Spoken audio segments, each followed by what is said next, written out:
Hello students, welcome to Smart Tutors. Today we are going to discuss about the topic of MES 015, that is organizational effectiveness and role of head of an educational institution.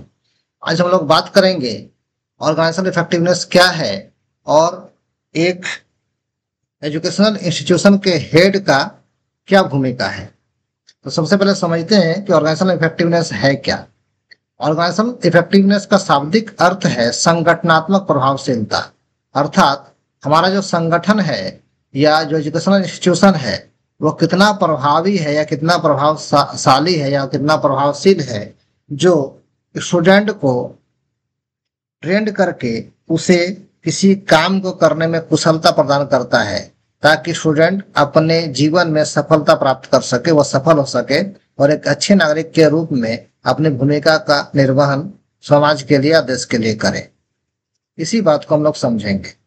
तो संगठनात्मक प्रभावशीलता का अर्थ संगठन का ऐसा लक्ष्य जिससे कोई स्टूडेंट को इस प्रकार ट्रेंड कर दे कि वह कुशल हो जाए किसी काम को करने में, मतलब जो चीज वहां सिखाया जा रहा है उस चीज में कुशल हो जाए और वह अपने जीवन में सफल हो सके, रोजगार कर सके, देश का विकास कर सके, राष्ट्र का विकास कर सके, समाज का विकास कर सके, खुद का विकास कर सके।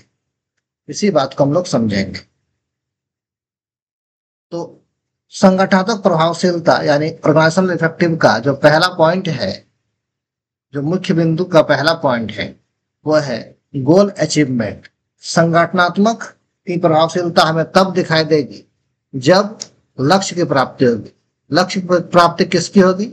अगर स्टूडेंट अच्छे से सीख कर चीजों को समझ ले और उसके अकॉर्डिंग वो अपना जीवन के लिए जरूरी जो होता है वो होता है रोजगार प्राप्त कर ले या कोई प्रोफेशन को अपना ले या कुछ इनोवेशन देकर आए तो ये लक्ष्य को प्राप्त माना जाएगा। तो जब स्टूडेंट अपने लक्ष्य को प्राप्त कर लेता है तो इसे संगठनात्मक प्रभावशीलता माना जा सकता है। मतलब ऐसा माना जाएगा कि संगठनात्मक प्रभावशील है और अपना कार्य पूरा किया। पॉइंट नंबर 2, रिसोर्स ऑप्टिमाइजेशन, संसाधनों का सर्वोत्तम उपयोग। एक संगठन तब प्रभावशील होता माना जाता है जब वह अपने पास जितने भी संसाधन है, चाहे वो फाइनेंशियल रिसोर्स हो, चाहे वो ह्यूमन रिसोर्स हो, चाहे फिजिकल रिसोर्स हो, चाहे डिजिटल रिसोर्स हो, चाहे टेक्नोलॉजिकल रिसोर्स हो, चाहे टाइम हो, सबका मैक्सिमम यूटिलाइजेशन कर सके। मतलब कोई बेकार या व्यर्थ ना पड़ा रहे। ऐसा पाया जाता है कि लेबोरेटरी तो इंस्टीट्यूट में है लेकिन उसका उपयोग कुछ नहीं होता, कंप्यूटर क्लासरूम तो है लेकिन उसका उपयोग नहीं होता, डिजिटल बोर्ड पड़ा हुआ उसका उपयोग नहीं होता। तो वो क्या हो रहा है? मिस यूज ऑफ रिसोर्सेस हो रहा है या नो यूज ऑफ रिसोर्सेस हो रहा है। इससे क्या होगा? वो रखा ही खराब हो जाएगा। इसलिए हमारा टारगेट ये होना चाहिए कि जो भी रिसोर्सेस हमारे पास अवेलेबल है उसका हम मैक्सिमम उपयोग कर सके ताकि स्टूडेंट को इसका फायदा मिल सके। पॉइंट नंबर 3, एम्प्लॉय इंगेजमेंट, कर्मचारी सहभागिता। एक ऑर्गेनाइजेशन तब माना जाएगा प्रभावशील जब उसके कर्मचारी के अंदर मोटिवेशन हो, वो अपने काम से संतुष्ट हो, उसे अच्छा खासा सैलरी मिलता हो और वो मन लगाकर काम करते हो, किसी काम को करने में वो समर्थ हो और इससे जो ऑर्गेनाइजेशन होता है वो मजबूत होता है। तो जब ये सब बातें रहेगी तब माना जाएगा कि एक ऑर्गेनाइजेशन जो है वो इफेक्टिव है। पॉइंट नंबर 4, एडेप्टेबिलिटी, अनुकूलनशीलता। अनुकूलनशीलता का अर्थ है कि समाज का जो परिवेश है वो बदलता रहता है, तकनीकें बदलती रहती है, बाजार में नई चीजें आ जाती है और अगर संस्था में पुरानी चीजें ही रहेगी या परिवेश पुराना ही रहेगा या टेक्नोलॉजिकल डेवलपमेंट नहीं होगा तो कोई फायदा नहीं है वैसे संस्थान में स्टूडेंट को पढ़ने से, या कोई फायदा नहीं है ऐसे संस्थानों को अपना एजुकेशन प्रोवाइड करने से। तो यहाँ एडेप्टेबिलिटी होनी चाहिए, जो चीजें समाज के या समय के अनुकूल है उन चीजों को स्वीकार करना चाहिए और उसे लागू करना चाहिए। अगर संस्था ऐसा कर रहा है तो ये मान लिया जाएगा कि वो ऑर्गेनाइजेशन इफेक्टिव है और संगठनात्मक प्रभावशीलता लागू है वहां पर। Point number 5, leadership and communications, नेतृत्व और संचार। अगर एक ऑर्गेनाइजेशन में चीजों के बारे में बतलाया जाता है, डायरेक्शन दिया जाता है, समझाया जाता है और कैसे आगे बढ़कर कैसे इनिशिएटिव लेकर काम करना है, कैसे पहल करके किसी काम को करना, ये सब बातें सिखाई जाती है और स्टूडेंट पीछे नहीं रह जाता। और साथ ही साथ उसका संचार, कम्युनिकेशन, बोलने का तरीका ये सब अच्छा होता है ताकि कुछ चीजों को प्रेजेंट कर सके। तो ऐसा माना जाएगा कि वह ऑर्गेनाइजेशन जो है इफेक्टिवनेस है, उसमें संगठनात्मक प्रभावशीलता है और ये प्रभावशीलता स्टूडेंट में दिखता है। आगे देखेंगे कॉमन मॉडल ऑफ इफेक्टिवनेस, प्रभावशीलता के प्रमुख मॉडल कौन कौन से हैं। तो प्रभावशीलता का प्रमुख मॉडल में सबसे पहला है गोल मॉडल, लक्ष्य का मॉडल। इंस्टीट्यूट को अपना मॉडल ऐसा रखना चाहिए कि वो लक्ष्य केंद्रित हो, अर्थात जिस चीज के लिए स्टूडेंट का एडमिशन किया गया है या जो चीज सिखाने के लिए उसे लाया गया है उसे उस चीज को अच्छा से सिखाया जाए, दूसरी चीजों के और उसे मोड़ा ना जाए और किसी और रास्ते में ना चला जाए स्टूडेंट। इसीलिए जो चीज के लिए एडमिशन किया गया है उसका टारगेट को फिक्स करना चाहिए, उसे सिखाना चाहिए, उसे गोल डिसाइड करना चाहिए और उसे रिजल्ट तक पहुंचना चाहिए। ये होता है लक्ष्य मॉडल या गोल मॉडल। अगला होता है सिस्टम रिसोर्स मॉडल, संसाधन मॉडल। एक इंस्टीट्यूट के पास जिस तरह के संसाधन अवेलेबल होंगे वो उस तरह का ही एजुकेशन प्रोवाइड कर पाएगा, उसे हम किसी और चीज का एक्सपेक्टेशन नहीं कर सकते। फॉर एग्जाम्पल एक मैनेजमेंट इंस्टीट्यूट में हम इंजीनियरिंग का एक्सपेक्टेशन नहीं कर सकते। मतलब अगर एक एमबीए कराने वाला इंस्टीट्यूट है और सोचे कि वहां से बच्चे इंजीनियर बन के निकलेंगे तो ये संभव नहीं है, वो मैनेजमेंट पढ़ा सकता है। उसके विपरीत अगर एक इंजीनियरिंग कॉलेज में हम सोचे कि वहां पर टीचर्स का ट्रेनिंग होगा और वहाँ बच्चे टीचर बन के निकलेंगे तो ये भी संभव नहीं हो सकता है। तो जिसके पास जो रिसोर्सेस अवेलेबल है, जो वहाँ का वातावरण है, जैसा वहाँ का माहौल है, जैसा वहाँ के टीचर है, जैसा वहाँ पर चीजें अवेलेबल है, उसी के अनुसार वहाँ पर मॉडल को डिजाइन किया जाएगा और टीचर स्टूडेंट को सिखाएंगे। Point number 3 internal process model, आंतरिक प्रक्रिया मॉडल। संगठन के अंदर में भी कभी कभी चीजों को डिजाइन कर लिया जाता है और देखा जाता है कि चीजों में कुछ नयापन लाया जाए, कुछ चीजें ऐसे जोड़ दी जाए जो स्टूडेंट को पढ़ने में इंटरेस्ट हो और सीखने में मजा आए उन्हें, और साथ में उसको सिखाया जाता है। तो इसे हम लोग आंतरिक प्रक्रिया मॉडल कहते हैं। एक इंस्टीट्यूट में जैसा रिसोर्स होगा और जो चीज वहां सिखाई जाती है, आंतरिक मॉडल उसी के अंदर से बनाया जाता है, उसमें कुछ अलग चीजों को नहीं रखा जाता। फॉर एग्जाम्पल एक इंजीनियरिंग कॉलेज है, वहां पर लेबोरेटरी का डिजाइन को हम लोग इंटरनली बना सकते हैं, लेकिन एक मैनेजमेंट कॉलेज में का लेबोरेटरी जो है वो इंजीनियरिंग कॉलेज से बिल्कुल डिफरेंट होगा। वहां पर एक मैनेजमेंट कॉलेज में अगर हम अप्लाई कर देंगे कि हम इंटरनल मॉडल जो इंजीनियरिंग कॉलेज का यूज करेंगे तो पॉसिबल नहीं है। तो जिस तरह का रिसोर्स वहां अवेलेबल है उस तरह का इंटरनल प्रोसेस मॉडल अपनाया जाएगा। पॉइंट नंबर 4 स्ट्रेटेजिक कॉन्स्टिट्यूशन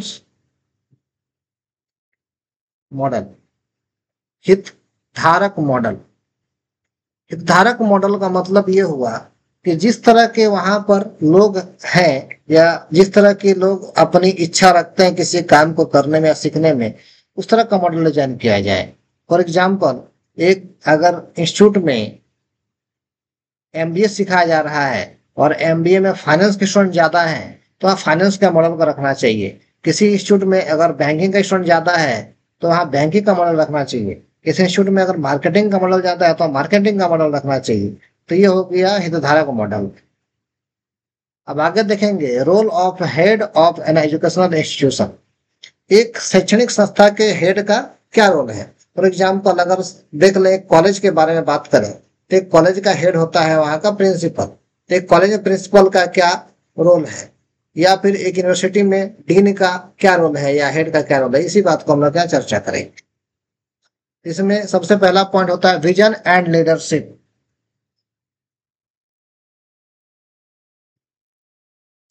नेतृत्व और दृष्टिकोण। विजन कैसा होना चाहिए, तो विजन पॉजिटिव होना चाहिए और दूरदर्शी होना चाहिए, मतलब दूर की सोच सके ऐसा विजन होना चाहिए एक हेड का। मतलब वो अगले 10 साल में क्या होने वाला है, अगले 5 साल में क्या होने वाला है, हमें कौन कौन सी चीजें लानी है, कौन कौन सी चीजों को जोड़ना है, कौन कौन सी चीजों को हटाना है, ऐसा उसका व्यू होना चाहिए, ऐसा उसका विजन होना चाहिए। दृष्टिकोण लंबा ना हो और दीर्घकालीन हो ताकि डिसाइड किया जाए कि कौन सा काम करना है और कौन सा काम नहीं करना है। पॉइंट नंबर 2 एकेडमिक ओवरसाइट, शैक्षणिक पर्यवेक्षण। एक हेड को चाहिए कि वह रेगुलरली और टाइम बेसिस पर जो अपने इंस्टीट्यूट का है उसका निरीक्षण करे, देखभाल करे और कोशिश करे कि टीचिंग में क्वालिटी आए, टीचिंग में गुणवत्ता आए।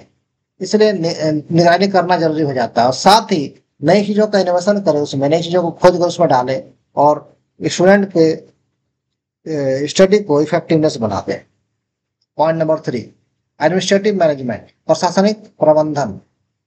एक हेड का ये काम होता है कि अपने इंस्टीट्यूट के लिए बजट तैयार करे, उसका बिल्डिंग का या जो भी रिसोर्सेस अवेलेबल है या जो भी स्टाफ है सबको ध्यान में रखे और उसके लिए जरूरत पड़े तो कुछ नियम या नीति बना दे और उसको पालन करना सुनिश्चित करवा दे। इससे क्या होगा कि इंस्टीट्यूट में एक डिसिप्लिन बना रहेगा और सभी अपना काम सही से करेंगे और कोई किसी पर बात थोप नहीं देंगे और मिलजुल कर काम इससे होता है। पॉइंट नंबर 4, स्टाफ डेवलपमेंट, कर्मचारी का विकास। एक हेड का ये काम होता है कि जो भी उसके पास टीचिंग या नॉन टीचिंग स्टाफ है उसको वो गाइडलाइन दे, उसका डायरेक्शन दे, उसके काम का वैल्यूएशन करे, इवेल्युएशन करे और जो जरूरत हो टीचिंग ट्रेनिंग की दूसरे ट्रेनिंग प्रोवाइड करे ताकि जो भी स्टाफ है अपने काम में एक्टिव रहे और उनका काम में मन लगा रहे। पॉइंट नंबर 5, स्टूडेंट वेलफेयर, छात्र कल्याण। एक हेड का ये काम है कि वो अपने छात्रों पर विशेष ध्यान दे और उससे जरूरत की जो भी चीजें हैं या जो भी उसके काम की चीजें हैं जिससे उसका वेलफेयर हो सके, जिससे उसका अच्छा हो सके, जिससे उसका भला हो सके, ऐसे काम करें। स्टूडेंट के खिलाफ कुछ ऐसा काम ना कर दें जिससे उसे घाटा हो जाए। इसमें वहां के माहौल को सुधारना, डिसिप्लिन बनाए रखना, जो चीजें कुछ खराब लगे तो उसे हटाना वहां से और जो चीजें अच्छी हो उसे वहां पर लाना, ये हेड का एक काम हो जाता है। पॉइंट नंबर 6, कम्युनिटी एंगेजमेंट, समुदाय से जुड़ाव। एक हेड को हमेशा अपने स्टूडेंट के पेरेंट्स से बात करना चाहिए, वहाँ के लोकल जो लीडर होते हैं, मुखिया सरपंच, उनसे मिलकर समझना चाहिए कि समाज का क्या पोजीशन है या किस तरह का माहौल है, या कुछ खराब हो सकता है या कुछ अच्छा हो सकता है, तो उसमें एंगेज होना चाहिए। इससे क्या होता है कि उस इंस्टीट्यूट का वैल्यू सोसाइटी में बढ़ता है और जो हेड होगा उसके प्रति भी लोगों का सम्मान बढ़ता है, उसकी छवि अच्छी रहती है। Point number 7, data driven decision making, data आधारित निर्णय। एक हेड को इंस्टीट्यूट के बारे में डिसीजन हमेशा डाटा के आधार पर करना चाहिए कि जो आंकड़े अवेलेबल है उसको देखकर उसे प्लानिंग करनी चाहिए। उसे मनगढ़ंत चीजों पर प्लानिंग नहीं कर देनी चाहिए कि अब ऐसा कर देंगे और वैसा कर देंगे और फिर बाद में वो चीज एप्लीकेबल ही नहीं हो पाएगी क्योंकि वहां पर रिसोर्सेस अवेलेबल नहीं होंगे या वो चीजें जो चाहता है वो वहां पर संभव नहीं है करना। इसलिए पहले डाटा को चेक कर ले कि क्या करना है, उसके अकॉर्डिंग प्लान करे कि कौन सा काम करना सही रहेगा और कौन सा काम सही करना सही नहीं रहेगा, उसे बंद कर देना चाहिए। इस वीडियो में इतना ही। Thanks for watching.